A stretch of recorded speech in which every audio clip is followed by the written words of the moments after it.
کہ یہ جو اسلام کا خاکہ پیش کر رہے ہیں اس ٹائپ کا ہو. اس کو ان کو باقاعدہ فنڈنگ ہوتی ہے. یہ عام لوگ بھی بڑے پیسے دیتے ہیں اور یہ پاکستان کے ہر محکمے میں آپ دیکھ لیں. مگر پتہ نہیں چلتا نا, آپ کے گاؤں میں, آپ کے محلے میں اگر یہ بندہ ایک قادیانی آپ کے پاس گھوم رہا ہے تو آپ کیسے اندازہ لگائیں گے کہ کیا قادیانی ہے؟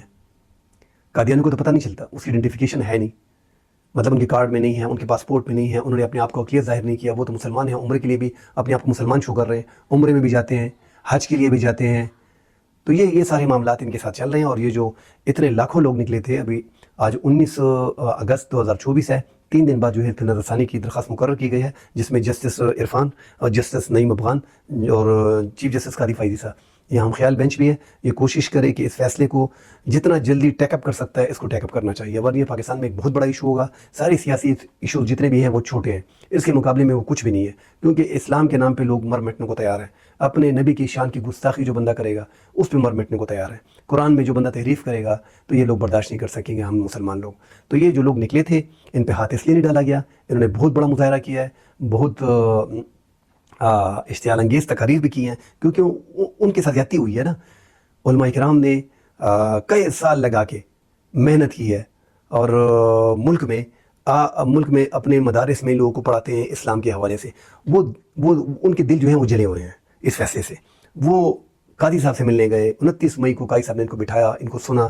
اب قاضی صاحب کو چاہیے تھا, دیکھیں علماء کرام سمجھتے ہیں ہم سے بہتر, اگر ایک بندہ وکیل ہے, ایک بندہ پراپرٹی ڈیلر ہے, ایک بندہ آرمی میں ہے, ایک بندہ جو ہے وہ پولیس میں ہے, ایک بندہ سول سیکریٹریٹ میں ہے, وہ اپنی جاب کے حوالے سے کوئی بات کرتا ہے تو ٹھیک ہے, اس کو سمجھ جانکاری ہے. اب قاضی صاحب کو چاہیے تھا کہ آپ نے 29 مئی کو جو علماء کرام کو بلایا ہوا ہے تو ان کو زیادہ نالج ہے دین کی, ان کو زیادہ نالج ہے, ان کی رائے کا احترام کیا جاتا.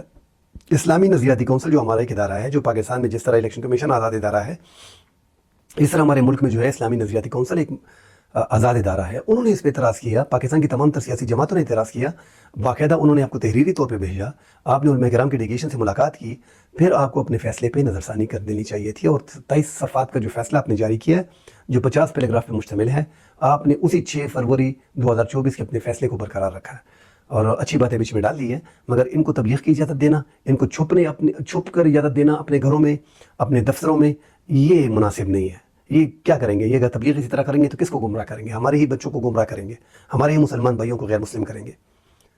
تو قاضی صاحب کو اپنے فیصلے میں بلکہ ایک وضاحتی نوٹ بھی ساتھ لکھ دینا چاہیے تھا قاضی صاحب کو, کہ ہمارے آئین کے تحت یہ جو ہیں غیر اسلامی, غیر مسلم ہیں, اور ان کو باقاعدہ اقلیت ڈکلیئر کیا جائے اور ان کے پاسپورٹ, ان کے شناختی کارڈ میں لکھا جائے کہ یہ غیر مسلم ہیں اور یہ قادیانی ہیں, یہ ایک فرقہ ہے. میں تو سمجھتا ہوں کہ ایسی باتیں لکھ لیتے تو کم از کم آپ مسلمانوں کا دل جیت لیتے. یہ بڑا سینسیٹیو ایشو ہے. قاضی صاحب, امید ہے کہ 22 اگست کو جو نظرثانی پنجاب حکومت نے کی ہے, پنجاب حکومت نے بھی جلدی کر دی ہے, اچھی بات ہے.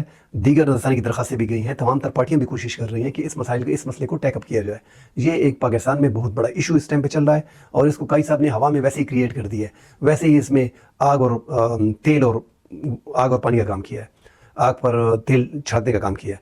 مطلب قاضی صاحب کو کوشش کرنی چاہیے, یا جتنے بھی ہمارے ججز ہیں, ناٹ اونلی قاضی صاحب, چیف جسٹس قاضی فائز عیسیٰ, جتنے بھی ججز ہیں جو بھی اسلامی مسائل ہوتے ہیں یا قادیانی سے ریلیٹڈ ہوتے ہیں, ان میں اسلامی نظریاتی کونسل سے رجوع کرنا چاہیے. اسلامی نظریاتی کونسل سے رجوع کرنے کے بعد ان کے جو کمنٹس آتے ہیں, ان کے جو باتیں آتی ہیں, ان کے جو مشورے آتے ہیں, ان پہ عمل درآمد کر کے ان کو بیچ میں ڈال دینا چاہیے, کیونکہ یہ اسلامی مسائل ہیں. اسلامی مسائل کس کے پاس زیادہ نالج ہوگی اسلام کی؟ 6 سال 8 سال 10 سال یہ لوگ جو ہیں علم حاصل کر لیتے ہیں, شیخ الحدیث بن جاتے ہیں, مفتی بن جاتے ہیں, تو یہ فتویٰ دیتے ہیں. تو یہ جتنے بھی علماء کرام ہیں, مفتی ہیں, ہمارے حضرات شیخ الحدیث ہیں, یہ لوگ آپ کے پاس مل بیٹھ کے آئے, انہوں نے آپ کی باتیں سنی, آپ کو بتا دیا کہ یہ ہمارے لیے کتنا مسئلہ کھڑا کر دے گا, قادیانی کتنے خطرناک ہیں ہمارے اسلام کے لیے. وہ ساری باتیں آپ کو بتا دی گئی تھی. آپ کے فیصلے پہ جو اعتراضات تھے وہ بھی آپ کو بتا دیے گئے تھے. اس کے باوجود جو ہے 27 صفحات کے فیصلے میں آپ نے اپنے 6 فروری کے فیصلے کو برقرار رکھا. تو ان لوگوں کا یہی اعتراض تھا. یہ جو لوگ نکلے تھے یہ مر مٹنے کو تیار ہیں, یہ پاکستان میں حالات بہت خراب ہو جائیں گے. کوشش کرنی چاہیے کہ ان کو ایوائڈ کیا جائے. باقی یہ جو 22 اگست کا 3 دن بعد جو آپ نظرثانی درخواست دیکھنے جا رہے ہیں, ان کا فیصلہ جتنا, یہ آپ نے ٹائم ابھی بھی زیادہ رکھ لیا تھا شروع میں. 6 فروری کو دیکھیں, پھر 29 مئی کو ملاقات کرنا دیکھ لیں, پھر 24 جولائی کو فیصلہ کرنا دیکھیں. یہ ملک میں حالات ابھی بھی شکر ہے کہ خراب نہیں ہوئے. یہ 3-4 مہینے اس میں گزر گئے ہیں. یہ بڑا صبر کیا ہے ہمارے لوگوں نے, اور بڑی سوچ بچار کے بعد آپ کے فیصلے کو ایک ایک الفاظ کو انہوں نے دیکھا ہے, پرکھا ہے. اس کے بعد انہوں نے اعتراضات شروع کر دیے اور انہوں نے مظاہرے شروع کر دیے. تحریک لبیک نے بھی اس پہ کافی بڑا جلسہ کیا تھا. آج وہ ختم نبوت کے رضاکار ہیں جس میں جمعیت علماء اسلام کی تعداد بہت زیادہ تھی. انہوں نے بھی آج بہت بڑا سپریم کورٹ کے ریڈ زون کے ایریا میں جلسہ کیا اور اشتعال انگیز تقریریں کی ہیں. اس میں کوئی شک نہیں ہے, میں وہ دہرانا نہیں چاہتا کہ انہوں نے تقریروں میں کیا کہا. کسی کو قانون اپنے ہاتھ میں لینا ہی نہیں چاہیے, فیصلے کا انتظار کرنا چاہیے انشاءاللہ. یہ تمام تر مذہبی سیاسی جماعتوں کو تھوڑا صبر کر دینا چاہیے. یہ 22 اگست کا جو فیصلہ آ رہا ہے, جو نظر ثانی کی درخواست ہے, انشاءاللہ مجھے امید ہے کہ اس ریویو میں یہ ساری باتیں جو ہیں وہ کلیئر ہو جائیں گی. انشاءاللہ کل ملاقات ہوگی. اللہ حافظ.